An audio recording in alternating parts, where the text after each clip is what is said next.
আমন্ত্রণ সবাইকে road two democracy অনুষ্ঠানের সঙ্গে আছি আমি ইলিয়াস হোসেন। অনুষ্ঠানটি জেডএসআরএম এর সৌজন্যে শুক্র থেকে রবি এই 3 দিন এই সময়ে আরটিভিতে নিয়মিত সম্প্রচার হয়। দর্শক, মিটফোর্ড হত্যাকাণ্ডকে কেন্দ্র করে আবারও উত্তপ্ত হয়ে উঠেছে দেশের রাজনীতি। আইনশৃঙ্খলা পরিস্থিতির উন্নয়নে চিরুনি অভিযানের ঘোষণা দিয়েছেন স্বরাষ্ট্র উপদেষ্টা। নিজ দলে শুদ্ধি অভিযানের উদ্যোগ নিচ্ছে বিএনপি। তবে পরিকল্পিতভাবে দলটিকে হেয় প্রতিপন্ন করতে সাইবার আক্রমণ হচ্ছে বলে অভিযোগ তুলে বিএনপির মহাসচিব দাবি করেছেন, তুড়ি মেরে বিএনপিকে উড়িয়ে দেওয়া যাবে না। এদিকে জাতীয় নাগরিক পার্টির আহ্বায়ক নাহিদ ইসলাম হুঁশিয়ারি দিয়েছেন, যারা চাঁদাবাজি রাজনীতি করতে চায় তাদের বিদায় হবে শেখ হাসিনার মতো। কাঙ্ক্ষিত শাপলা প্রতীক বরাদ্দ না পেলে রাজনৈতিকভাবে মোকাবেলার ঘোষণাও দিয়েছে দলটি। এমন প্রেক্ষাপটে দর্শক, আজ আমাদের আলোচনার বিষয় হঠাৎ উত্তপ্ত রাজনীতি। আর এ নিয়ে আলোচনার জন্য আজ আমাদের সঙ্গে স্টুডিওতে আছেন বিএনপির প্রশিক্ষণ বিষয়ক সম্পাদক এবিএম মোশাররফ হোসেন, এবি পার্টির চেয়ারম্যান মুজিবুর রহমান মঞ্জু এবং ইসলামী আন্দোলন বাংলাদেশের যুগ্ম মহাসচিব মাওলানা গাজী আতাউর রহমান। দর্শক, এই প্ল্যাটফর্ম আপনার, সরাসরি প্রশ্ন তুলুন, দ্বিমত থাকলে চ্যালেঞ্জ করুন, লাইভ আলোচনায় যুক্ত হতে ফোন করুন স্ক্রিনে দেখানো নম্বরে। যাচ্ছি মূল আলোচনায়। শুরু করতে চাই মাওলানা আতাউর রহমান আপনাকে দিয়ে। এই যে রাজনীতিতে লন্ডন সংলাপের পর এক ধরনের নির্বাচনমুখী বাতাস বইছিল, মনে হচ্ছিল যে সব দলগুলোই তাদের প্রার্থী বাছাই করা এবং এলাকায় নেতাকর্মীদের সাথে সংযোগ, এই সবগুলোই হচ্ছিল। হঠাৎ করেই একটু মব, তারপরে চাঁদাবাজি, তারপরে ব্যবসায়িক দ্বন্দ্ব নিয়ে সংঘাত, এই সব কিছু নিয়ে যান কারণ একটু অশান্ত হয়ে উঠল পরিস্থিতি। আপনি কিভাবে দেখছেন বিষয়গুলোকে? আপনার বিশ্লেষণ কি? হ্যাঁ, ধন্যবাদ। আমার সহ আলোচক আছেন দুইজন বিজ্ঞ রাজনীতিবিদ। একজন দত্তপুর ছাত্রনেতা ছিল ঢাকা বিশ্ববিদ্যালয়ের এবিএম মোশাররফ ভাই, আর মঞ্জু ভাই তো এখন জাতীয় রাজনীতি চালিকা শক্তির মধ্যে একজন, এবি পার্টির সম্মানিত চেয়ারম্যান। আসলে হঠাৎ করে লন্ডন বৈঠকের পর বিষয়গুলো উত্তপ্ত হয়ে গেছে, আমার মনে হয় বিষয়টা এমন নয়। আচ্ছা, এখানে যে বিষয়গুলো আপনি উল্লেখ করেছেন, যে এই দেশের আইনশৃঙ্খলা পরিস্থিতি, চাঁদাবাজি এবং স্বরাষ্ট্রমন্ত্রীর যে ঘোষণা এবং বিএনপি মহাসচিবেরও একটা উদ্ধৃতি দিলেন, তো আমরা একটা পুলিশের পক্ষ থেকে একটা স্ট্যাটিস্টিক্স আমাদের কাছে এসেছে। গত 6 মাসে রাজনৈতিক সংঘাতে 61 জন নিহত হয়েছে, খুন হয়েছে। এর মধ্যে 43 জন হলো বিএনপির আভ্যন্তরীণ সংঘাতে। তো এটা তো হঠাৎ না, 6 মাস, গত 6 মাস। যদি আমরা দেখি যে 5ই আগস্টের পর থেকে এই পর্যন্ত আরও অনেক ঘটনা ঘটেছে, তো এর মধ্যে আমরা দেখি যে বেশিরভাগ, প্রায় 90% সংঘাতের ঘটনা এখানে বিএনপির আভ্যন্তরীণ সংকট নিয়ে। তারা নিজেরা হয়তো কমিটি নিয়ে বা চাঁদা নিয়ে, দখলদারিত্ব নিয়ে, আধিপত্য নিয়ে এমন হচ্ছে। তো এটার সাথে আপনি লন্ডন বৈঠককে মিলাইলে তো চলবে না। আমি বলছিলাম যে একটা নির্বাচনী আবহ তৈরি হয়েছিল, এখন পরবর্তীতে অতএব এখানে আমরা যে প্রত্যাশাটা করেছিলাম যে 5ই আগস্টের পরে, এই জুলাই অভ্যুত্থানের পরে, যে আমরা হয়তো একটা নতুন দেশ পাব এবং একটা নতুন রাজনৈতিক সংস্কৃতির দিকে আমরা যাত্রা শুরু করব। আমরা দুর্ভাগ্যজনকভাবে আমরা দেখতে পাইলাম যে আসলে আমরা হতাশ হয়েছি, যে এখানে সেই রকম কোনো আলামত আমরা দেখতে পাচ্ছি না। রাজনৈতিক সংগঠন, বিশেষ করে বিএনপির মতো একটা বড় রাজনৈতিক, এখন তো বলা চলে বাংলাদেশে অদ্বিতীয় তারা, যেহেতু এখন আওয়ামী লীগ কার্যত মাঠে নেই। তো অতএব তাদের কাছ থেকে আমরা দায়িত্বশীল একটা রাজনৈতিক সংস্কৃতি আশা করেছিলাম, কিন্তু আমরা দেখলাম যে না, তারা আসলে সংশোধন হয় না, অতীত থেকে শিক্ষা নেয় নাই। এটা আমাদের জন্য দুর্ভাগ্যের বিষয়, আমাদের রাজনীতিবিদদের জন্য দুর্ভাগ্যের, দেশের জন্য। এবং বিএনপি এটা কীভাবে নেবে? অবশ্যই তারা বিব্রত, যেহেতু তারা বলছে যে তারা নিজেরা দল থেকে তারা কি করবে, শুদ্ধি অভিযান, দল থেকে তাদেরকে বহিষ্কার করা হচ্ছে। এবং আমি আজকে আরেকটা টকশোতে ছিলাম 21 টিভিতে, সেখানে আমাদের ইমরান সালে প্রিন্স, বিএনপির যুগ্ম মহাসচিব, তিনি আমাকে একটা তথ্য দিলেন যে এ পর্যন্ত বিএনপির থেকে বহিষ্কার করা হয়েছে 7,000 নেতাকর্মী। 7,000 কেন? এই বিভিন্ন রকম চাঁদাবাজি বা সন্ত্রাসী কর্মকাণ্ড, এই জন্যে। এই যে 7,000 একটা বিগ একটা অ্যামাউন্ট, এটা বহিষ্কার করা হলো। কাদেরকে বহিষ্কার করা হয়? যারা মিডিয়ায় আসে, আলোচনায় আসে, বা যারা একেবারেই চিহ্নিত, তো এটা তো প্রকাশ্যে যারা আসে, এখন প্রকাশ্যে যারা আসে এদেরতে কত পার্সেন্ট তারা বহিষ্কার করে আর কত পার্সেন্ট প্রকাশ পায়? তাহলে যারা প্রকাশ পায় এদের মধ্য থেকে 7,000 তারা বহিষ্কার করেছে। তাহলে এখানে হয়তো দেখা যাবে যে সব তো তারা বহিষ্কার করে না, হয়তো কিছু করে আর কিছু বাদ যায়। তা আর তিনি বলেছেন এটা হলো এক বালতি, একটা সাগরের একটা বালতি। আমাদের প্রিন্স ভাই বলছেন যে যেহেতু একটা মহাসমুদ্র বিএনপি, তো তাহলে কত লক্ষ বিএনপি নেতাকর্মী চাঁদাবাজির সাথে জড়িত আছে এখানে অনুমান করা যায়। তাহলে শুদ্ধি অভিযান করলে, আমাদের দেশে একটা কথা আছে, কম্বলে লম বাঁচলে নাকি এখানে আর কিছু থাকে না। আচ্ছা, আপনি তো অভ্যন্তরীণ কোন্দলের কথা বলছেন, কিন্তু যে প্রকাশ্যে বাইরে যে মারামারিগুলো হচ্ছে সেক্ষেত্রে কি সরকারের কোনো দায় নাই আইন শৃঙ্খলা পরিস্থিতি নিয়ন্ত্রণের ক্ষেত্রে? না, এই সরকার তো আমরা জানি সকলের সরকার, এবং সেই সরকার যেহেতু আমরা সকলে মিলেই এই সরকারকে সমর্থন করেছি, তো যদি সকলের সরকার হয়ে থাকে তাহলে বিএনপির বড় দল হিসাবে সরকারের বড় একটা পার্ট বিএনপি, সবার সরকার যেহেতু, এবং তাদের সরকারের নিজেদের কোনো রাজনৈতিক দল যেহেতু নেই, অতএব রাজনৈতিক সমর্থনের দিক থেকে বড় সাপোর্ট পাচ্ছে বা সাপোর্টের অবস্থানে আছে হইল বিএনপির দিক থেকে। তো সেখানে তো দায়িত্ব তো বিএনপিকে আগে নিতে হবে না, কিন্তু যখন একদম ফৌজদারি অপরাধ, মারামারি, কাটাকাটি, খুন হচ্ছে, সেখানে কি পুলিশ তো নীরবে দাঁড়িয়ে থাকবে না? এখানে দেখেন জুলাই অভ্যুত্থানে পুলিশের ভূমিকা কি ছিল আমরা জানি। তাদের কিন্তু মোরাল যে তাদের স্ট্রেংথটা ছিল সেটা কিন্তু একেবারেই দুর্বল, উইক হয়ে গেছে। তো এই পুলিশ তো আসলে নৈতিকভাবে দুর্বল, কিন্তু তারপরেও যদি পুলিশ কোনো উদ্যোগ নিলে, যদি আপনি থানাও ঘেরাও করেন, থানা থেকে পুলিশদেরকে আক্রমণ করে সেখান থেকে আসামি ছিনতাই করে নিয়ে যান, এই জাতীয় ঘটনা তো ঘটছে, তো সেক্ষেত্রে পুলিশ কতটুকু করবে? তারপরেও আমাদের দেশে আমরা রাজনৈতিক দল, রাজনৈতিক নেতাকর্মীরা যদি একেবারেই বেপরোয়া হয়ে যায়, তাহলে আসলে কি এখানে শৃঙ্খলা প্রতিষ্ঠা সম্ভব? আর এখানে আমি বলবো শুধু পুলিশ না, পুলিশ দুর্বল দেখেই তো সেনাবাহিনীকে নামানো হয়েছে ম্যাজিস্ট্রেসি পাওয়ার দিয়ে, তাই না? আমার মনে হয় যে যাদেরকে ম্যাজিস্ট্রেসি পাওয়ার দিয়ে নামানো হয়েছে, এখানে অতীতে কিন্তু আমরা দেখেছি সেনাবাহিনী থাকলে কিন্তু সব কিছু ঠান্ডা হয়ে যায়, কিন্তু এখন ঠান্ডা হচ্ছে না। মানে এটা আপনার বিশ্লেষণ কি? কেন হচ্ছে না? এটা আমার মনে হচ্ছে তারা কেন সঠিকভাবে ফাংশন করছে না, এটা আমাদের জন্য অ্যালার্মিং। কারণ সামনে নির্বাচন, যদি এই অবস্থা হয় তাহলে তো এই অবস্থা কিভাবে নির্বাচন হবে? এই সন্ত্রাসীরা বা এই যে যারা এভাবে পরিবেশ উত্তপ্ত করছে, সংঘাত তৈরি করছে, নিজেরা মারামারি করে মরছে, তারা অন্য দলের ক্যান্ডিডেট মাঠে নামতে দিবে? যারা নিজের দলের লোকদেরকে খুন করে, তারা অন্য দল যখন মাঠে নামবে তখন কি অবস্থা হবে? এটা আমরা ভেবেই আমরা আসলে এখন আতঙ্কিত যে আসলে নির্বাচনটা কিভাবে হবে এই অবস্থায়। এই যদি হয় মাঠের অবস্থা, তাহলে সেখানে সুষ্ঠু নিরপেক্ষ নির্বাচন কিভাবে সম্ভব? এটা আসলে এই পরিবেশ নির্বাচনের জন্য উপযোগী পরিবেশ অবশ্যই করতে হবে। কিভাবে করা যায়, এই জন্যে আমার মনে হয় বড় দল হিসেবে বিএনপিও দায়িত্ব আছে, এবং সরকারকেও এই বিষয়টা ডিপলি দেখতে হবে যে আসলে এই অবস্থাটা কি করে স্বাভাবিক অবস্থায় ফিরিয়ে আনা যায় এবং নির্বাচনের জন্য একটা লেভেল প্লেইং ফিল্ড করা যায়, সুষ্ঠু পরিবেশ তৈরি করা যায়। আমরা একটু মঞ্জুরের কাছে আসতে যাচ্ছি। আপনি লক্ষ্য করেছেন এই কয়েকদিনের এই যে অরাজক অবস্থার মধ্য দিয়ে অনেক মিছিল, মিটিং, বিক্ষোভ এই হত্যাকাণ্ডের বিরুদ্ধে হয়েছে।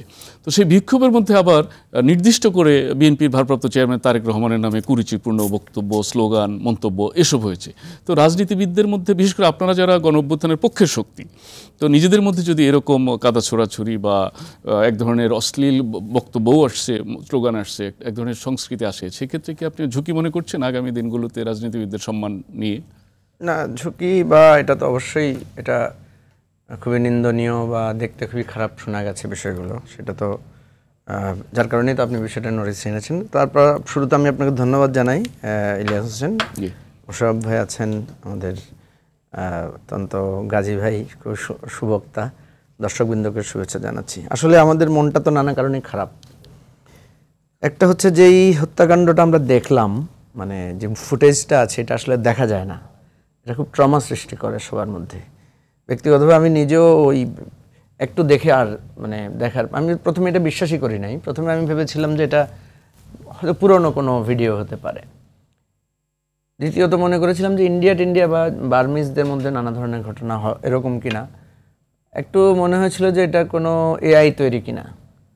এটা তো হতে পারে না। একটা মানুষকে আপনার যে অসহায় অবস্থায় শুয়ে আছে বা হয়তো সে তখনও অর্ধমৃত অবস্থায়, যখন বুকের উপরে আর মাথার উপরে ইট মারা হয় তখন তো খুবই লাগে বিষয়টা আর কি। যাই হোক, এটা কি অন্তঃকন্দলের কারণে হয়েছে, না পারিবারিক কন্দলের কারণে হয়েছে, নাকি চাঁদাবাজির জন্য হয়েছে, নাকি ব্যবসায়িক দ্বন্দ্বের জন্য হয়েছে, হোয়াট এভার ইট ইজ, যে কোনো কিছু হতে পারে। কিন্তু পুলিশ বলছে যে ব্যবসায়িক দ্বন্দ্বের কারণে তাদের মধ্যে, কিন্তু নৃশংসতার পরিমাণটা যেটা, নৃশংসতার যে ধাঁচটা, জি, এটা তো মানে আমাদের সবাইকে চিন্তিত করেছে যে আমাদের সমাজটা এই জায়গায় গিয়ে দাঁড়িয়েছে যে একজন মানুষ আরেকজন মানুষকে এইভাবে আহত করতে পারে। এর আগেও ঘটনা ঘটেছে, আপনার মনে থাকার কথা 28 অক্টোবরের একটা নৃশংসতার কথা আমরা সবসময় বলি, আমি নিজেও সেখানে ভিকটিম ছিলাম। এখন আপনি যে বিষয়টাকে টাচ করেছেন যে একটা ঘটনা ঘটেছে, ঘটনার পর একটা প্রতিক্রিয়া হয়েছে, দেখবেন অনেকে বিবৃতি দিয়েছে বিষয়টা না বুঝেই, কারা করেছে কি করেছে। যেমন এখন আমরা জানতে পারছি যে এটা হচ্ছে একটা ব্যবসায়িক দ্বন্দ্ব, কিন্তু চাঁদাবাজির কথা এসেছে তাৎক্ষণিকভাবে, এটা তাৎক্ষণিকভাবে দলীয় বিষয় এসেছে, পরে দেখা গেল যে উভয় পক্ষই একটা দলের সদস্য। আমরা যখনই দুই পক্ষে মারামারি লাগে, কখনো দলকে চিহ্নিত করি, কখনো ধর্মকে চিহ্নিত করি। দেখবেন কোনো জায়গায় দেখা গেল যে একটা নারী ধর্ষিতা হয়েছে, তখন বলা হচ্ছে যে সে যদি সংখ্যালঘু সম্প্রদায়ের, ধর্মীয় সংখ্যালঘু সম্প্রদায়ের হয়, মানে বিষয়টাকে চিত্রিত করা হচ্ছে যে একটা সংখ্যালঘু নির্যাতন করা হয়েছে এরকম। এখানে ব্যবসায়িক কোন্দল, কিন্তু এটা একটা রাজনৈতিক রূপ আছে, যার কারণে এটা অনেক বেশি মানে হাইপার হয়েছে। এখানে সত্যিকার অর্থে একটা রাজনৈতিক বিষয় তো আছে, নির্বাচন সামনে আছে, যেহেতু একজন আরেকজনকে কিভাবে ডিফেম করা যায় এ ধরনের একটা প্রবণতা ছিল। প্রশ্ন যেটা আপনি তুলেছেন যে তারেক রহমান বা একটা দলের নির্দিষ্ট নেতাকে হেয় করে এখানে এটা করা হয়েছে, এটা যারাই করেছেন আমার কাছে মনে হচ্ছে এখানে একটা পরিকল্পনা ছিল।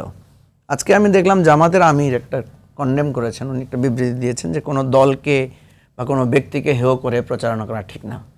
তো উনি একটা পজিশন নিয়েছেন। যদিও বিএনপি এবং জামাতের মধ্যে বা অন্যান্যদের মধ্যে আমরা কিন্তু সোশ্যাল মিডিয়াতে দেখছি একে অপরকে খুব কথাবার্তা হচ্ছে। জিয়াউর রহমানের একটা ছবি অপমান করার একটা ছবি এসেছে, কেউ বলছে এটা পুরানো ছবি, আবার সাইদি সাহেবের ছবির উপরে পা রেখে নানা রকমের কথা হচ্ছে। অর্থাৎ এই জিনিসগুলো আস্তে আস্তে ডালপালা মেলছে। ঘটনা কি ঘটেছে, ঘটনা আঁকাবাঁকা পথ দিয়ে অন্যদিকে চলে যাচ্ছে অনেক দিকে।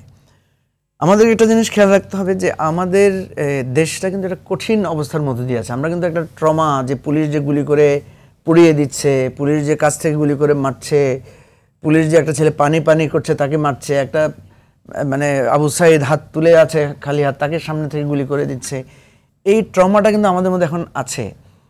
এই একটা প্রত্যাশার জায়গা যখন ছিল যে না আমরা একটা শান্তিপূর্ণ জায়গায় আসলাম, তখনই যখন এই ধরনের একটা ঘটনা ঘটেছে এটা এসেছে। তা আমি যেটা মনে করি যে রাজনৈতিক ফায়দা আপনি হয়তো তাৎক্ষণিক নিতে পারবেন, কিন্তু পরক্ষণেই আমরা যারা ইসলাম ধর্মে বিশ্বাস করি, আমাদের প্রফেট সাল্লাল্লাহু আলাইহি সাল্লামের একটা কথা আছে অতি মূল্যবান। উনি তার কম্পেনিয়নদেরকে বলেছেন যে তোমরা যারা অবিশ্বাসী, কাফের বা যাদেরকে বলা হয় আর কি যে অন্য ধর্মের, তাদের এই আপনার সৃষ্টিকর্তাদেরকে গালি দিও না, কারণ ওরাও তখন আমাদের কোরআনের একটা আয়াত আছে যে তাহলে তারাও আমাদের আল্লাহকে গালি দিবে। আচ্ছা, আপনি যদি একটা ঘটনাকে কেন্দ্র করে দলীয় প্রধানকে হেয় করেন, কালকে আপনারও একটা ঘটনা তো আসতে পারে। কারণ আমাদের দল যত বড় হবে, আমি কিন্তু এখানে যে কোন দলের কথাগুলো যে গাজী ভাই বললেন না, কোন দল হয় কেন, স্বার্থের দ্বন্দ্বটা কখন আসে, যখন স্বার্থটা শক্তিশালী হয়।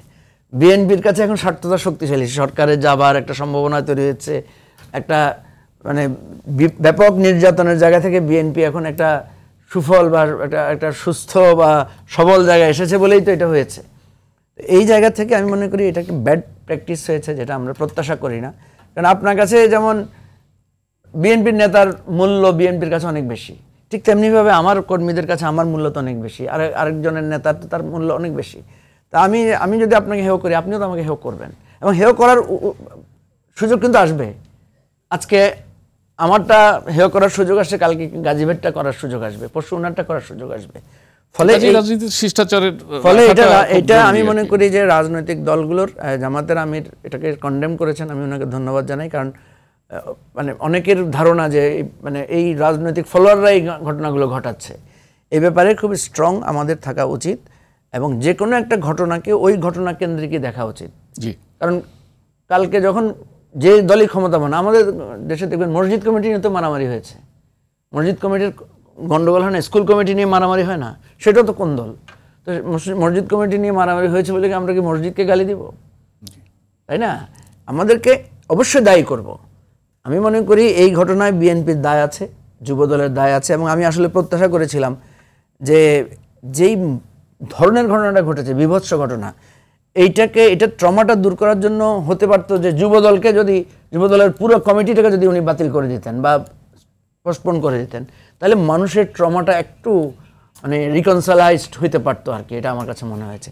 অর্থাৎ এই যে ঘটনাটা ঘটেছে এটাকে রিকনসিল করা উচিত ছিল বিএনপির পক্ষ থেকে অত্যন্ত স্ট্রংলি। না, বিএনপি তো দাবি করছে যে তারা খুব ব্যবস্থা নিয়েছে, বা এই একটি লোকের জন্য বা পুরো কমিটিকে ঘটনা যতটুকু গ্রেভ হবে, ঘটনার স্ট্রেসটা যত বড়, একটা বহিষ্কার এটা সেই অনুযায়ী আপনি বলছেন যে শাস্তিটা আরো বড় হওয়া উচিত ছিল। আমরা আমাদের দল থেকে বহিষ্কার করছি। আমরা একটু এভি মোশাররফের কাছে আসতে চাচ্ছি। আপনাদের দলের পক্ষ থেকে বলা হচ্ছে যে এটি পরিকল্পিতভাবে সাইবার স্পেসে বিএনপিকে আক্রমণ করা হচ্ছে, এটি কেন ভাবছেন বা কি কারণে যদি একটু ব্যাখ্যা করতেন?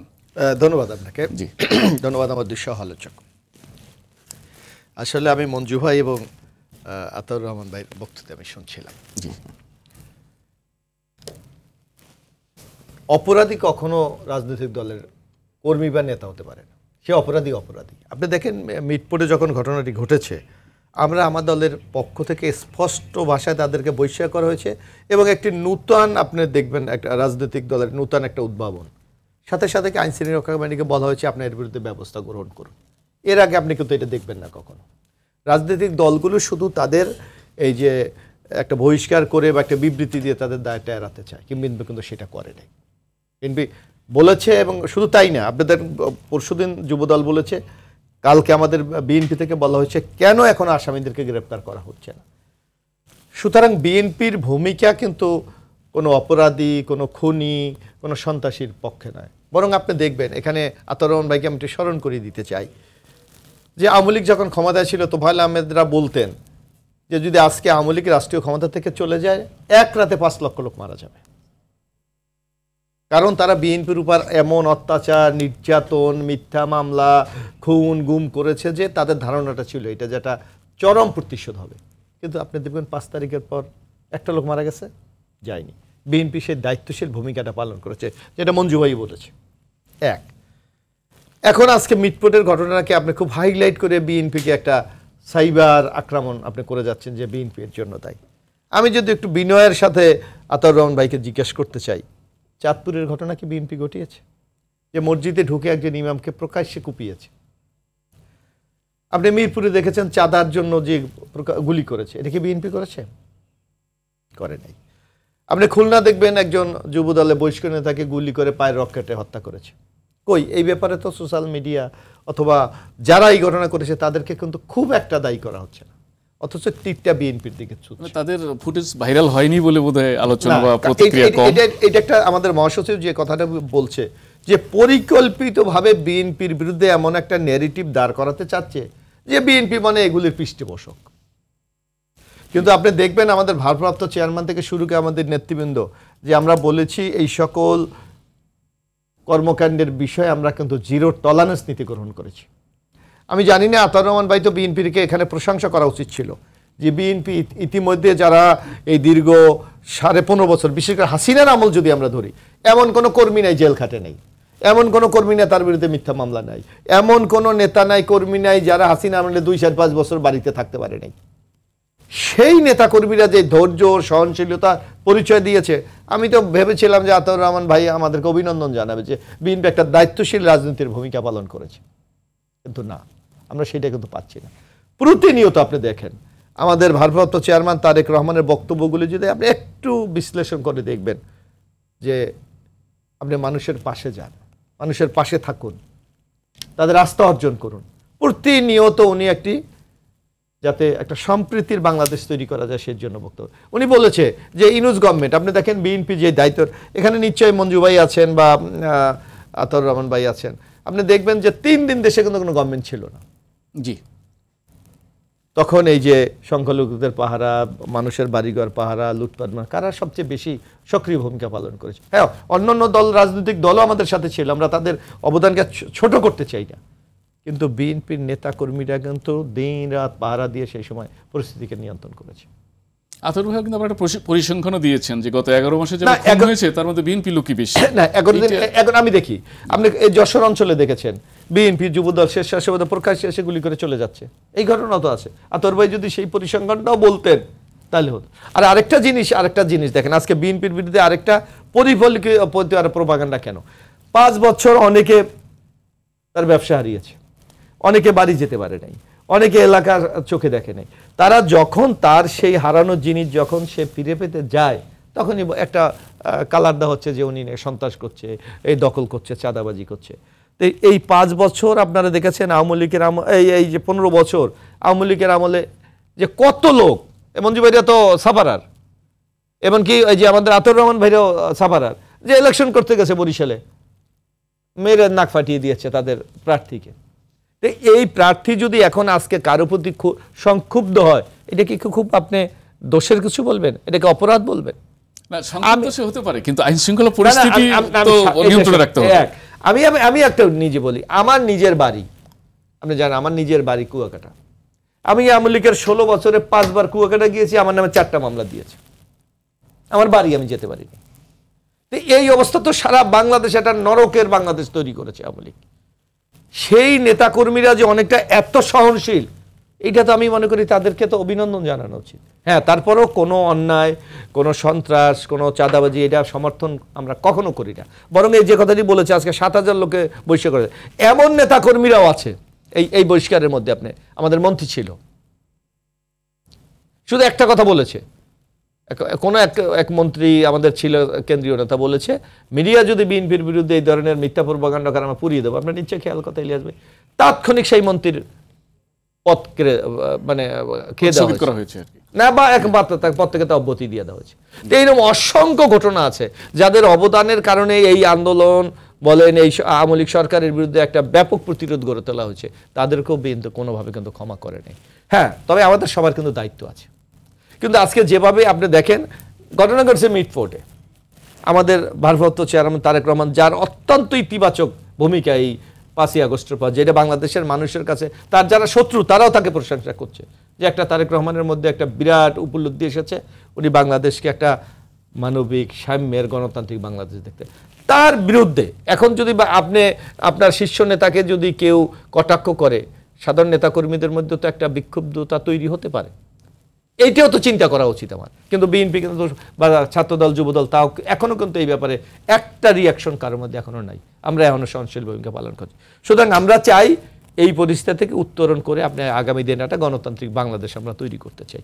সেইটা সবার সহযোগিতা দরকার এবং সেই মন মানসিকতা এগিয়ে যাওয়া। এখন যদি কেউ বলে, যেমন আমরা শুনি কি এখন নির্বাচন দরকার নাই, যতক্ষণ পর্যন্ত বিচার না হবে ততক্ষণ আপনি, তাহলে আপনি একটা কোন গণতান্ত্রিক বাংলাদেশ আপনি চাচ্ছেন? আপনি বিচার করতে হলে তো তথ্য উপাত্ত লাগবে, যুক্তিতর্ক উপস্থাপন করে সেই লোককে দোষী সাব্যস্ত করতে হবে। আপনি যদি সেইটা না চেয়ে আপনি যদি বলেন যে না অমুককে ফাঁসি দিয়ে দাও, অমুককে যাবজ্জীবন, অমুককে জেল দিয়ে দাও, সেটা তো গণতান্ত্রিক কোনো মূল্যবোধের মধ্যেই পড়ে না। সুতরাং আমরা যদি গণতন্ত্র চাই, আমরা যদি আগামী দিনে একটি সবার মানবিক বাংলাদেশ তৈরি করতে চাই, আমাদেরকেও সহনশীল হতে হবে বক্তৃতায়, কর্মে এবং আমাদের কার্যক্রমে। সেই ক্ষেত্রেও রাজনৈতিক দলগুলি কতটুকু দায়িত্বশীল ভূমিকা পালন করে সেটাও কিন্তু আমাদের দেখার বিষয়। গাজী আতুর ভাই, আসলে তো রাজনৈতিক দল যারা এই মুহূর্তে বাংলাদেশের রাজনীতি করছেন প্রত্যেকেরই দায়িত্ব আছে। আপনিও বলছিলেন যে পুলিশ অনেকটা ট্রমাটাইজ হয়েছে বা সেনাবাহিনী উপস্থিত ছিল, সেইভাবে কাজ করছে না। তো আমার তো মনে হয় যে রাজনৈতিক দল হিসেবে আপনাদেরও কি সরকারকে চাপ দেওয়ার দরকার নাই যে আইন শৃঙ্খলা পরিস্থিতি আগে প্রায়োরিটি দেন, বা কি ভাবছেন আপনার দলের থেকে এই পরিস্থিতিতে? আমরা তো শঙ্কিত, এই জন্য আমরা বারবার বলছি যে এখানে মোশাররফ ভাই একটা কথা বলছেন যে নির্বাচনের ব্যাপারে কেউ নেগেটিভ কথা বলে। কোনো রাজনৈতিক দল যারা আসলে নিয়মতান্ত্রিক রাজনীতি করে তারা তো নির্বাচনের ব্যাপারে নেগেটিভ কথা বলার কথা না। অবশ্যই আমরা নির্বাচন চাই, তবে যেন তেন আগের নির্বাচনগুলোর মতো না। আগে তো আমাদের নির্বাচন হয়েছে প্রহসন না। এই জন্য আমরা বলছি যে নির্বাচনটা যাতে মিনিংফুল হয়, ক্রেডিবল হয় এবং নির্বাচনের মধ্য দিয়ে যাতে একটা ভালো রাষ্ট্র আমরা পাই, ভালো সরকার পাই, তাই না, দুর্নীতিমুক্ত একটা প্রশাসন আমরা পাই। তো এখন মোশাররফ ভাই বলেছেন যে আমি একতরফা তাদের কি বলে দোষের কথাই বলছি। প্রশংসা করার দরকার নাই, কারণ বিএনপি আন্দোলন যদি সংগ্রাম ত্যাগ না হইতো তাহলে তো এই আওয়ামী লীগ পলাইতো না, এটা তো অবশ্যই। এখন আমরা সমালোচনা বিএনপির করব, কারণ হলো তারা রাষ্ট্রের দায়িত্ব নেওয়ার জন্যে তারা রেডি হইতে হবে, এখন পরিশুদ্ধ হয়ে রেডি হইতে, আগের মতো না। আমরা চাই না আওয়ামী লীগ অপকর্ম করছে, এই জন্য প্রায়শ্চিত্ত ভোগ করছে। আমরা তো আওয়ামী লীগের মতো বিএনপিকে দেখতে চাই। খুবই ইতিবাচকভাবে বলছেন। আমি তো আওয়ামী লীগের মতো চাই না বিএনপিকে দেখতে। কিন্তু কেউ কেউ আবার মনে করছে যে বিএনপির যে সম্ভাবনা, এতে করে কোনো কোনো দল একটু ঈর্ষান্বিত হয়ে যাচ্ছে কিনা, তাকে বাধা দেওয়ার চেষ্টা করছে কিনা। না, রাজনীতিতে তো সমালোচনা থাকবেই, সেটা তো মোশাররফ ভাই ওনাদের গ্রহণ করতে করেন, ওনারা করেন অবশ্যই, কিন্তু তারপরও রাজনৈতিক দলগুলো যদি একে অপরের সমালোচনা না করে তাহলে তো মানে কি হয়ে যাবে, মানে কর্তৃত্ববাদী, মানে ক্ষমতায় যাওয়ার আগেই এক একটা রাজনৈতিক দল মানুষের উপরে কর্তৃত্ববাদী শাসন চালায় যাবে এবং বেপরোয়া হয়ে যাবে, মানে একেবারে লাগামহীন হয়ে যাবে। আমরা এত সমালোচনা করছি, তারপরে তো কিন্তু চাঁদাবাজি, সন্ত্রাস এগুলো কিন্তু কমছে না, তাই না? এখন যদি আমরা সমালোচনা না করতাম তাহলে কি হইতো? তাহলে আমাদেরও রাস্তাঘাটে চলাচল করা মুশকিল হয়ে যেত। তা আমরা সমালোচনা করি হইল যাতে পরিশুদ্ধ হয় সবাই, তাই না? এখানে যদি বিএনপি আসলে পরিশুদ্ধ না হয় আমাদের কিন্তু দুর্গতি সবারই, কারণ আবার যদি সেই ফেসিবাদীরা কোনো রকম ইতিমধ্যে কেউ কেউ বলছে যে এই অনেককে সুযোগ দিতে পারে, তাহলে কিন্তু আমাদের কারো রক্ষা নাই। দেশটাও যাবে, আমরাও যাব, বিএনপিও যাবে, মানে পুরাপুরি আমরা একটা মানে চরম একটা খেসারতের মুখোমুখি আমরা পড়ব। এখন আমরা তো চাই না বিএনপি এই আওয়ামী লীগের মতো পরিণতি বিএনপির হোক, এটা আমরা চাই না। এখন বিএনপি 7,000 8,000 লোক বহিষ্কার করছে, তো প্রমাণ হয় যে অপরাধী আছে। তো একটা দলে এত অপরাধী থাকবে কেন? এত অপরাধী থাকলে তো একটা রাজনৈতিক দল এই কিভাবে তারা সামনে দেশের দায়িত্ব গ্রহণ করবে? এই অপরাধী এরা তো অপরাধের মাত্রা তো কমছে না। এত বহিষ্কার করার পরে যদি আমরা ভাবতাম যে অপরাধী ঠিক হয়ে যাচ্ছে, তারা সহিশুদ্ধ হয়ে দলের লোক বেশি থাকলে ভালো লোকও বেশি থাকবে, অপরাধীও বেশি। না না না না, এই জায়গাটা ফিরে আসবে। এখানে আমার যা মনে হয় মোশাররফ ভাই ভালো বলতে পারবেন যে 2001 থেকে 6 পর্যন্ত বিএনপি তো ক্ষমতায় ছিল, 1991 থেকে 96 পর্যন্ত ক্ষমতায় ছিল। তো এখন তাদের পরে আবার মানুষ কেন তাদের বিপক্ষে যায়, এটা রিয়ালাইজ করা দরকার। এই জায়গাটাতে আমরা আসবো। দর্শক, জেডি সারম রোড টু ডেমোক্রেসি অনুষ্ঠানে নিচ্ছি ছোট্ট বিরতি, সঙ্গেই থাকুন।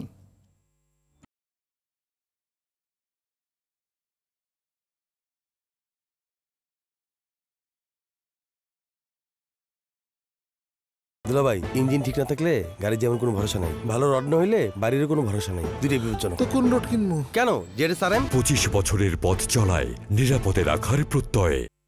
দর্শক, বিরতির পর আবারও স্বাগত জেডি সারএম রোড টু ডেমোক্রেসি অনুষ্ঠানের সঙ্গে আছি আমি ইলিয়াস হোসেন। আলোচনার বিষয় হঠাৎ উত্তপ্ত রাজনীতি। আমরা বিরতির আগে গাজী আতাউর রহমান ভাই আপনার কাছ থেকে শুনছিলাম যে এই যে ঘটনা ঘটেছে এবং এখন যে রাজনৈতিক পরিস্থিতি যাচ্ছে, এর মধ্যে বিএনপির ভূমিকা বা করণীয় বা যে তার কাছে যে আশা করছিলেন সেই অসমাপ্ত কথাটা যদি বলতেন। না, বড় রাজনৈতিক দল হিসাবে এবং অতীতে তাদের অভিজ্ঞতা আছে রাষ্ট্র পরিচালনার। তারা একবার না, দুইবার না, 3বার 4বার রাষ্ট্র পরিচালনা করেছে। তো এখন বিএনপির অতীত অভিজ্ঞতা তো অনেক বেশি। এখানে 2000 আমি যেটা বলতে চাই যে এই যে এখন এসে কেন তাদেরকে বারবার এই এত কর্মীদেরকে বলতে হবে অন্যায় করা যাবে না, চাঁদাবাজি করা যাবে না, সন্ত্রাস করা যাবে না, এবং হাজার হাজার নেতাকর্মী কেন বহিষ্কার করা লাগবে? তাহলে এই দলটা কি পরিশুদ্ধ হওয়ার জন্যে নিজের ভিতর থেকে তাগাদা অনুভব করে নাই অতীতে, বা এই 5ই আগস্ট থেকে বা এর আগে 15 বছর থেকে শিক্ষা নেয় নাই? এখানে আমার যেটা মনে হয় যে এখানে তাদের মধ্যে একটা রিফর্ম দরকার। আমার মনে হয় এই কর্মীরা তাদের নেতাদের কাছ থেকে হয়তো উৎসাহিত হয়, নেতা ভালো হইলে কর্মী কেন এরকম হবে? এখানে আপনি দেখেন এই 2001 সালে তারা ক্ষমতা নিল, 6 সালে একটা অভ্যুত্থানের মতো হয়ে তারা ক্ষমতা থেকে সরে গেল। আমরা কি দেখলাম 111 সরকার এসে এখানে তাদের বিএনপির সকল এমপি মন্ত্রী তাদের বিরুদ্ধে মামলা দিল এবং দুর্নীতির মামলা। এবং আমরা এটাও দেখলাম বিভিন্ন এমপি মন্ত্রীদের বাড়ি থেকে ত্রাণের টিন, চাউলের বস্তা, তারপরে যে বিস্কুটের বস্তা, এইসব নানা কিছু পাওয়া গেল।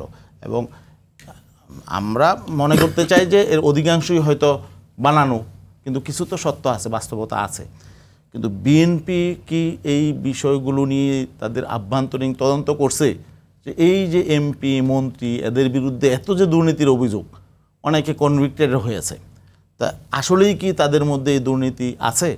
বা বিএনপির যারা বড় লেভেলের নেতা এরা কোত্থেকে এসে কোথায় অবস্থান করছে? অনেকে ঢাকা শহরে খালি হাতে এসে, ঢাকায় 5টা 10টা বাড়ি, ব্যাংকের মালিক, এবং কি লন্ডনে আমেরিকায় বাড়ি, তারপরে মালয়েশিয়ায় বাড়ি। তো এই যে হলো, এগুলো কি বিএনপির কর্মীরা দেখে না যে আমাদের নেতারা, এদেরকে চিনি, আমাদের সামনে তারা যে রিক্সা ভাড়া যাদের ছিল না তারা আজকে বাজারও হাঁকায়। তো এ থেকে কর্মীরা কিন্তু উদ্বুদ্ধ হয় যে নেতারা এই সমস্ত কোটি কোটি টাকা তারা কামায়, তা আমরা বসে থাকবো কেন? আমার মনে হয় যে এই বিষয়গুলো রিয়েলাইজেশন আনতে হবে দেশের স্বার্থে। কারণ বিএনপির এখন সবচেয়ে বড় দায়িত্ব হলো আগামী দেশ কীভাবে বিনির্মাণ হবে, এবং এই পরিশুদ্ধিটা দরকার। শুধু নিচে 5-6 হাজার 7 হাজার 10 হাজার এই চাঁদাবাজ বা ছোটোখাটো কর্মী বহিষ্কার করলে দল সংশোধন হবে না। যারা এই সমস্ত চাঁদাবাজদেরকে প্রশ্রয় দেয়, যাদের টাকা উপর পর্যন্ত যায়, যাদের প্রশ্রয়ে যায়, তাদেরকে ধরতে হবে। আচ্ছা, তাদেরকে ধরতে হবে। এবং ওখানে যদি এখানে টপ লেভেলে দুর্নীতিবাজ থাকে, এদেরকে রেখে নিচে এই সংশোধন করলে কোনোদিন পরিশুদ্ধ হবে না, যত বহিষ্কার করা হোক হবে না। কারণ কর্মীরা এত বোকা না যে তারা ত্যাগ করবে, কুরবানি করবে, আর নেতারা এখানে হাজার হাজার কোটি টাকা কামাবে, সেই কর্মী এখন বাংলাদেশে নাই। ঠিক আছে গাজী ভাই, আপনাকে ধন্যবাদ। আমরা কিন্তু ইতিমধ্যে শুনেছি যে বিএনপি শুদ্ধি অভিযান পরিচালনা করবে। নিশ্চয়ই মোশাররফ ভাই কোনো একটা প্ল্যানিং আছে দলের, যে তারা কিভাবে আপনারা এই অভিযান চালাচ্ছেন বা চালাবেন? আমি আপনার প্রশ্নে আমি জবাব দিই। এর আগে আমি একটু আতাউর রহমান ভাই একটু বক্তব্য দিই। উনি কিছু কথা বলেছে যে 111 গভর্নমেন্টের সময়, আরে 111 গভর্নমেন্ট এসেছিল তো রাজনৈতিক বিদদেরকে কলঙ্কিত করার জন্য, বিরাজনীতিকরণ করার জন্য, দুই নেত্রীকে মাইনাস করার জন্য। এখন সেই ঘটনাকে যদি উনি এক্সাম্পল হিসাবে চিন্তা করতে চায়, তাহলে সেই ফখরুদ্দিন মঈনুদ্দিনের যে পরিকল্পনা ছিল তাকেই তো সমর্থন করা বুঝায় বলে আমি মনে করি। মোশাররফ ভাই এটা না 100% যে তারা আপনাকে আমি একটা উদাহরণ দেই। বেগম খালেদা জিয়ার বিরুদ্ধে দুর্নীতির মামলা হয়েছিল না? না আমি একটু বলি, খালেদা জিয়া আমি তো বলছি যে কিছু কিছু না, খালেদা জিয়া তো সর্বোচ্চ কিছু পরিকল্পনা ছিল, তার বিরুদ্ধে আপনার 2 কোটি টাকার মামলা হয়েছে, সেই টাকা তো ব্যাংকে আছে। বাংলাদেশের সকল মানুষ জানে 2 কোটি টাকা আগে ছিল। যদি আপনার সকল নেতাদেরকে জাস্টিফাই করবেন, আপনি বেগম জিয়াকে দিয়ে যদি আপনি আপনার সকল নেতাদের জাস্টিফাই করেন, তাহলে কোনোদিন পরিশুদ্ধ হবে না। বলেছেন আমরা কি শুনি মোশাররফ ভাই একটু বলেন। আপনি ভাবে যেভাবে ঢালাও বলেন, বিএনপির একটা লোকের লন্ডনে বাড়ি আছে, আপনি দেখেন, আমি একটা প্রমাণ, একটা লোকের মালয়েশিয়া বাড়ি আছে, আপনি দেখেন। আপনি তো ঢালাউয়া বলে গেলেন বিএনপি নেতারা এই করছে সেই করছে, একটা দেখেন। আপনার যে এই যে টিন বলেন, অমুক বলেন, যে কিছু কিছু ঘটনা বলেছেন, এমনও তো আমরা দেখেছি যে রাত্রে স্কুলের টিন লাগানো হয়েছে, ভোরবেলা গিয়ে গ্রেফতার করা হয়েছে। এটাও বলেছে কোনটা সাজানো হতো, এখন সেই সাজানো ঘটনাকে যদি আপনি বলেন এটা, তাহলে আজকালকার যে সেই মামলাগুলো তো ম্যাক্সিমাম এখন তো একটা নিউট্রাল গভর্নমেন্ট বাংলাদেশে, কোনো ইনফ্লুয়েন্স নাই এখানে। সেই মামলাগুলো প্রত্যেকটি মামলা কেন খারিজ হয়ে যাচ্ছে? অর্থাৎ 111 এসেছিল রাজনীতিবিদদেরকে কলঙ্কিত করার জন্য, মাইনাস করার জন্য। এখনো কিন্তু আলাপটা একটু হচ্ছে, আবার সেটা হচ্ছে। সেই প্রক্রিয়াকে যদি আপনি এক্সাম্পল হিসাবে বলেন, তাহলে আমার মনে হয় তো জাস্টিফাই হবে না। নাম্বার 1, এখন আর যে কথাটি আপনি বললেন, আপনি একটা দলের কথা বলছেন, দল শিক্ষা গ্রহণ করে নাই। আরে বিএনপি শিক্ষা গ্রহণ করে নাই বলেই তো আজকে দেখেন ঐক্যমত সরকারের যে প্রস্তাবগুলো দিয়েছে, সেগুলো তো উপলব্ধি থেকে, অভিজ্ঞতা থেকে এখানে এসেছে। এই যে রাজনৈতিক দলের অধীনে একটি অবাধ সুষ্ঠু নিরপেক্ষ নির্বাচন হয় না, কারণ আপনি নিজেও বলছেন, মঞ্জু ভাই, সে যে কোনো লোক বলছে, আগামীতে হয়তো যদি অবাধ সুষ্ঠ নিরপেক্ষ নির্বাচন হয়, বিএনপি ক্ষমতায় যেতে পারে। সেখানে বিএনপি কেন তত্ত্বাবধায়ক সরকার চাইবে? তাহলে চাওয়ার তো কথা না, চাচ্ছে তো। জোরালোভাবে চায়। একটা দল ক্ষমতায় গেলে সে তার প্রধানমন্ত্রীর ক্ষমতাকে নির্দিষ্ট করতে চায়, একটা দল আপার হাউস তৈরি করতে চায়, আর্টিকেল 70-কে সংশোধন করতে চায়, প্রধানমন্ত্রী রাষ্ট্রপতি ক্ষমতার মধ্যে ভারসাম্য আনতে চায়, বিচার বিভাগের বিচারক নিয়মের জন্য একটা নীতিমালা করতে চায়, আগামী দিনে বাংলাদেশের বিভিন্ন ক্ষেত্রে কি পলিসিগুলি হবে সেগুলি তারা বাস্তবায়ন করতে চায়। এগুলি কি আপনি একটি পরিবর্তন মনে করবেন না?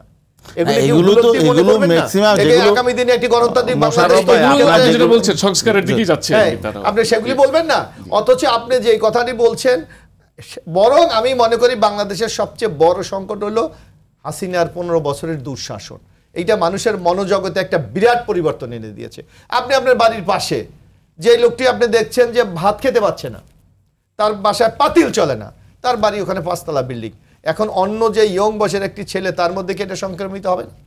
এটাকে আপনি কন্ট্রোল করতে সময় লাগবে, এটাকে আপনি ওই রিকাউন্সেলিং যেটা বলেন আপনি সেইটা করতে তো আপনার একটু সময় লাগছে। যে ছেলেটা মার খেয়ে 15 বছর তার মার সাথে দেখা করতে পারে নাই, তো সে ছেলে যখন অন্য একটি ছেলেকে দেখবে যে আওয়ামী লীগের দুর্নীতির পাহাড় গড়েছে, তার মধ্যে ন্যূনতম একটু রিয়াকশন হবে না। আমরা এটা সমর্থন করি না, কিন্তু আমরা কিন্তু একটু সময় দেবেন, মাত্র 11 মাস। এই যে একটা গভর্নমেন্টের নানা মেশিনারি আছে, সেই গভর্নমেন্ট 11 মাসে আজকে পুলিশের মতো একটা ইম্পর্টেন্ট অর্গানকে অ্যাক্টিভ করতে পারছে না। এটা কি তাদের আন্তরিকতার কোনো অভাব আছে? সরকারের কি আন্তরিকতা, বা আপনারা রাজনৈতিক দলগুলি আমরা তো প্রতিনিয়ত বলছি যে পুলিশকে বুস্ট আপ করেন, পুলিশকে অ্যাক্টিভ করেন, না হয় সমাজ, এই আধুনিক সমাজ ব্যবস্থা কল্পনা করা যায় না। কিন্তু সংকট তো আছে, এটা তো আমাদের অস্বীকার করার কোনো সুযোগ নাই। কিন্তু আপনাকে দেখতে হবে ওই দলের স্টেপগুলি কি, আপনি সেইটাকে আপনি মূল্যায়ন করবেন। ওই দলকে এই সন্ত্রাসীদেরকে, চাঁদাবাজদেরকে বা এই ধরনের অসাংবিধানিক কাজগুলি যেগুলি ঘটে সেগুলিকে সমর্থন করে কিনা, না কঠোর রাস্তায় দমন করার জন্য নানা ধরনের পদক্ষেপ গ্রহণ করে, সেইটাই যদি আমরা মূল্যায়ন করতে পারি, আমরা মানে এইসব সংকট থেকে আগামী দিনে আমরা বেরিয়ে যেতে পারবো। আচ্ছা, আমরা মঞ্জু ভাই আপনার কাছ থেকে একটু শুনতে চাচ্ছি যে এই হঠাৎ করে রাজনীতিতে যে আপনারা যারা গণ অভ্যুত্থানের নেতৃত্ব দিলেন বিভিন্ন দলগুলো মিলে, এখানে যে আপনারা 3 জন আছেন, 3 জনই আপনারা গণ অভ্যুত্থান করে আপনাদের সংগঠন কাজ করেছে আর কি, তাহলে নিজেদের মধ্যে বা যে রাজনৈতিক পরিস্থিতি এখন তৈরি হয়েছে, এটা ওভারকাম করার উপায় কি, বা আপনারা কি ভাবছেন যে একটি সুন্দর সহাবস্থান কিভাবে হতে পারে? না, আমি একটু ওনাদের দুজনের এতক্ষণ বিতর্ক শুনছিলাম, ভালোই লাগছিল। বিতর্কের মধ্য দিয়ে দর্শকরা আমাদের যুক্তিগুলো উঠে আসবে। দেখেন, প্রথম কথা হচ্ছে যে এই যে বিএনপি বলেন, আওয়ামী লীগ বলেন, বা জামাতকেও আমি দেখেছি 2-1 জায়গায় তারাও তাদের নেতাকর্মীদেরকে কিছু বহিষ্কার করেছে নানা কারণে। কথা হচ্ছে বহিষ্কার করে কি এটি নিয়ন্ত্রণ করা সম্ভব? প্রথম কথা। এবং বিএনপি অতীতেও বহিষ্কার করেছে, আওয়ামী লীগ তো করেছে অতীতে বহিষ্কার। আমি মনে করি ক্ষমতায় যারা থাকে তারা বহিষ্কার করে কখনো নেতাকর্মীদেরকে মানে নিয়ন্ত্রণ করতে পারেন না। আপনি দেখবেন বিএনপি এর আগের পিরিয়ডে কিন্তু অপারেশন ক্লিন হার্ট করেছিল, এবং সেই অপারেশন ক্লিন হার্টে কিন্তু বিএনপি নেতাকর্মীদের বিরুদ্ধে বেশি ব্যবস্থা নেওয়া হয়েছিল। র্যাবের হাতে যে ক্রস ফায়ার, সেখানে দেখবেন নিজ দলীয় লোকদেরকে র্যাব তৈরি করেছিল বিএনপি, আবার তাদের হাতে নিহত হয়েছিল বিএনপি। তাহলে এখানে কিন্তু একটা ছোট থিসিস আমরা পেয়ে যাচ্ছি, সেটা হচ্ছে আপনাকে আসলে আইন শৃঙ্খলার উপরে নিরপেক্ষতার দায়িত্বটা দিতে হবে। আজকে কেন এত বহিষ্কারের পরেও, 7000 বহিষ্কারের পরেও কেন, এই যে বলছেন, যেটা মোশাররফ ভাই ওনার কাছে জানতে চাইলেন যে আমাদেরকে ধন্যবাদ দেন, কিন্তু ধন্যবাদ তো জনগণ দিতে হবে। জনগণ তো বিশ্বাস করছে না, জনগণ মনে করছে যে আপনি আপনার কর্মীকে বহিষ্কার করতেছেন, আপনার কাজ শেষ। কিন্তু সেটা তো ব্যাপার হচ্ছে, তারপর থামছে না কেন? সমস্যা সমাধান তো কালকেও যখন একই ঘটনা ঘটবে কেন হচ্ছে? এই জন্য যেখানে দরকার সেটা হচ্ছে আইন শৃঙ্খলা পরিস্থিতিকে, আমার ধারণা যে বিএনপি এবারে ক্ষমতায় আসলে তারা আরেকটা অপারেশন ক্লিন হার্ট করবে, এবং তাদের এই কর্মীদেরকে শুধু বহিষ্কার করেই তারা নিয়ন্ত্রণ করতে পারবে না। এটা 2টা কারণ হতে পারে। একটা তো মনস্তাত্ত্বিক, দীর্ঘদিন সে বঞ্চিত ছিল বলে এখন সে ক্ষুব্ধ। এটা আমি কাউকে খুব নেগেটিভলি মানে করতে চাই না, কারণ অযথা আমাদের ঝগড়া করে তো লাভ নেই, আমাদেরকে একটা সলিউশনে পৌঁছতে হবে। বা 15 বছরের রাজনীতি যে ট্রেন্ড চালু হয়ে গেছিল, 2 নম্বরে যেটা হচ্ছে সেটা হচ্ছে যে এখানে আইন শৃঙ্খলা পরিস্থিতি যদি নিয়মতান্ত্রিকভাবে চলে, বিএনপির একজন নেতা যদি বলে যে পুলিশ যদি তোমাকে অ্যারেস্ট করে আমার কিছু করার না, আমি কোনো কারোর জন্য কোনো সুপারিশ করব না, বিএনপি লোকজনটা বলছে, তারা ব্যবস্থা নিতেও বলছে না, কিন্তু হয় নাই তো। আপনি দেখেন কি হয়েছে, ওই যে পুলিশ থানা থেকে লোক তুলে নিয়ে আসছে, তো মানে এই সমালোচনাগুলো তো আপনাকে কাউন্ট করতে হবে। মঞ্জু ভাই, ওই 17 জন জড়িত, তাদের বিরুদ্ধে মামলা হয়েছে এবং আজকে 17 জনই জেলে গেছে। ঠিক আছে, কিন্তু আমার কথা হচ্ছে উদাহরণ হয়ে আছে, কথা হচ্ছে পাটগ্রামে ওই যে যেটা লালমনিরহাটে যেটা হয়েছে, পুলিশ তো অ্যারেস্ট করেছে, ঠিক আছে, পুলিশ অ্যারেস্ট করার পর তো আপনি রাখতে পারছেন না, বা সেখানে পাল্টা পুলিশের বিরুদ্ধে ব্যবস্থা হচ্ছে। আমি সমালোচনা তো করাই যায়, কিন্তু নিজের সমালোচনা করা যায় কিনা নাম্বার 1। আপনি যে কথাটা বলেছেন ইলিয়াস হোসেন, আমি সেটাই বলি। সেটা হচ্ছে দেখেন, আমরা আজকে খুব সিরিয়াসলি দেখছি বিএনপি জামাতের মধ্যে সিরিয়াস কাদা ছোড়াছড়ি হচ্ছে সোশ্যাল মিডিয়াতে। এই বিএনপি তো এই জামাতের সাথেই জোট করেছে। কেন জোট করেছে বলেন?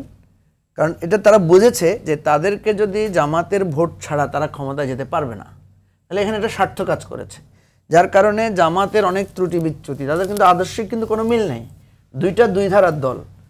তারপরে তারা একজোট হয়ে শুধু তাই না, তারা ক্ষমতায়ও গিয়েছে। একবার জামাত নিঃশর্ত সমর্থন দিয়েছিল, পরের বার তারা কিন্তু মহিলা আসন 2টা মন্ত্রিত্ব নিয়ে তারা করেছে, ভাগ নিয়েছে, নাম্বার 1। এখন কথা হচ্ছে বিএনপি তো গিয়েছে ক্ষমতার জন্য, জামাত কেন বিএনপির সাথে গেল? আমি যতটুকু জানি জামাত এটাকে একটা কৌশলগত পথ হিসাবে নিয়েছে। একটা উসুল আছে ওনাদের, মানে এই ধরনের মতাদর্শের মধ্যে, সেটা হচ্ছে আমি বেশি খারাপের চাইতে কম খারাপের সাথে কি হব, যুক্ত হব, যাতে বেশি খারাপকে আমি মোকাবেলা করতে পারি। জামাতের মূল্যায়ন আর কি, এটা একটা পলিসি আছে আর কি। আচ্ছা ঠিক আছে, আওয়ামী লীগ বেশি খারাপ, তো আওয়ামী লীগকে মোকাবেলা করার জন্য জামাত তার দৃষ্টিতে কম খারাপ হচ্ছে বিএনপি, এই জন্য বিএনপির সাথে গিয়েছে। এটা একটা হেকমতগত কৌশলগত বিষয় হতে পারে, ওকে, এটা কোনো খারাপ কিছু না রাজনীতিতে। এখন আপনারা দুই পক্ষ একে অপর, যেমন সালাউদ্দিন সাহেব বলেছেন অনেকের সাথে জোট হতে পারে, জামাতের সাথে হবে না, দেখেছেন না, স্পষ্ট করে বলেছে। তাহলে এখন প্রশ্ন হচ্ছে যে আপনার প্রশ্নটাতে আমি আসছি যে কেন, এটা সমাধান কি? এখন আপনি কেন বিএনপি, কেন জামাতকে আপনার লাগছে না? কারণ আপনি মনে করছেন আমার সাফিসিয়েন্ট সাপোর্ট আছে, আর এখন আওয়ামী লীগ নাই, সুতরাং আমি জামাতকে ছাড়াই আমি কি করতে পারবো, ক্ষমতায় যেতে পারবো, এটাই সেফ। আর জামাত কেন এখন আর আওয়ামী লীগ মানে বিএনপিকে চাচ্ছে না, বা বিএনপির সাথে তার সে কৌশলগত জায়গাটা সে মনে করছে এখন তার কৌশল আর লাগবে না, এখন তাকে প্রকাশ্য হতে হবে। এই লাগাটাই হচ্ছে মূল সংকটের কারণ। কারণ এই 1 বছর আগেও দেখবেন জামাত এবং বিএনপি এবং পরস্পর সবাই কাঁধে কাঁধ মিলিয়ে তো লড়াই করেছে। আমি তো একসাথে জেলে ছিলাম, তো একসাথে জামাতের আমরা যখন হাজতে ছিলাম, সেই হাজতে রিজভী ভাইও ছিল, ছাত্রদলের সাবেক 2জন প্রেসিডেন্ট ছিল, আমি ছিলাম, জামাতের গোলাম পরোয়ার সাহেবও ছিলেন নাকি। আমরা তো একে অপরের সাথে একেবারে মানে পানি ভাগ করে খেয়েছি, একজনের বোতল খুলে আরেকজনকে পানি খেতে দিয়েছি। সেটা কি আর সম্ভব আবারও? না, এখন মানে সহাবস্থান ভিতরের কথা বলছি না, বাইরে থেকে। আমি যেটা আপনাকে বলছি এটা সম্ভব, কারণ আপনি যদি মনে করেন আমি আমার যখন শত্রু আঘাত করলে আমি একসাথে হব। আমি অবশ্য সময় একদম শেষ, আমি আপনাকে বলি এই উপলব্ধিটা দরকার, সেটা হচ্ছে শত্রু এখনো শেষ হয় নাই। আপনারা যারা মনে করছেন যে শত্রু শেষ হয়ে গেছে, বিষয়টা তা না, আরো মহাশত্রু আপনার এসেছে, এবং সেই মহাশত্রুকে আপনি যখন শত্রু গণ্য না করবেন, আপনার দারিদ্র দেশের, এটাই তো মহাশত্রু। আপনার দেশে যে অশিক্ষা, কুশিক্ষা, দেশে যে আইন শৃঙ্খলা নাই, এটাই তো সবচেয়ে বড় শত্রু। আপনি রাষ্ট্রটাকে গঠন করেন না সবাই মিলে।